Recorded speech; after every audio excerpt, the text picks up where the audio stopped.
اللہ ہمارے ساتھ ہے، اس کا معنی کیا ہوتا ہے؟ معیت۔ تو اللہ کی جو معیت ہے وہ ایک ہوتی ہے معیت عامہ اور ایک کیا ہوتی ہے؟ معیت خاصہ۔ اللہ عام طور پہ سب کے ساتھ ہے، مسلمانوں کے ساتھ بھی، کافر کے ساتھ بھی۔ اس ساتھ ہونے کا مطلب کیا ہے کہ علم کے لحاظ سے اللہ ہر ایک کے ساتھ ہے، ہر ایک کے بارے میں اللہ علم رکھتا ہے۔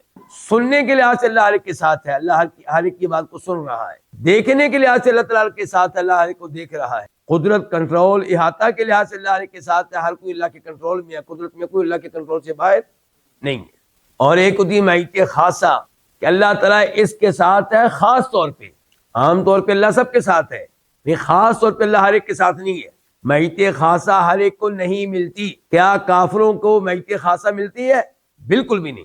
ان اللہ مع الذین اتقوا والذین هم محسنون، بے شک اللہ تعالیٰ ان کے ساتھ ہے جو تقوی اختیار کرتے ہیں، جو نیکوکار ہیں۔ تو یہ ہوئی اللہ کی معیت خاصہ جو متقی لوگوں کے ساتھ ہے، احسان کرنے والے لوگوں کے ساتھ ہے، نیکوکاروں کے ساتھ ہے۔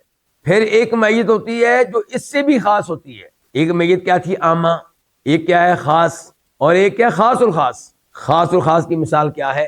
اللہ نے کہا تھا ابو بکر صدیق رضی اللہ عنہ سے، نبی علیہ الصلوۃ والسلام سے، جیسا کہ فرماتے ہیں نبی علیہ الصلوۃ والسلام ابو بکر صدیق سے، لا تحزن، ابو بکر ٹینشن نہ لو، پریشان نہیں ہونا، ان اللہ معنا، یقیناً اللہ ہمارے ساتھ ہے۔ تو جو غار کے باہر کھڑے تھے کافر، ان کو تلاش کرنے والے، کہ اللہ ان کے ساتھ نہیں تھا؟ نہیں تھا۔ یہ جو معیت ہے خاص معیت، یہ ان کے ساتھ نہیں تھی، اللہ خاص طور پہ ان کے ساتھ تھا۔ کیا مطلب؟ اللہ کی مدد، اللہ کی تائید، اللہ کی نصرت وہ ان کے ساتھ تھی، ان کے ساتھ نہیں تھی۔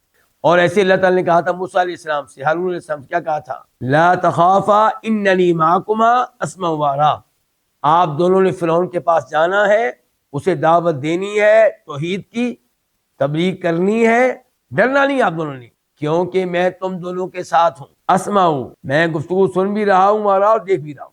تو یہ بھی کیا معیت خاصہ ہے، بلکہ خاص الخاص ہے۔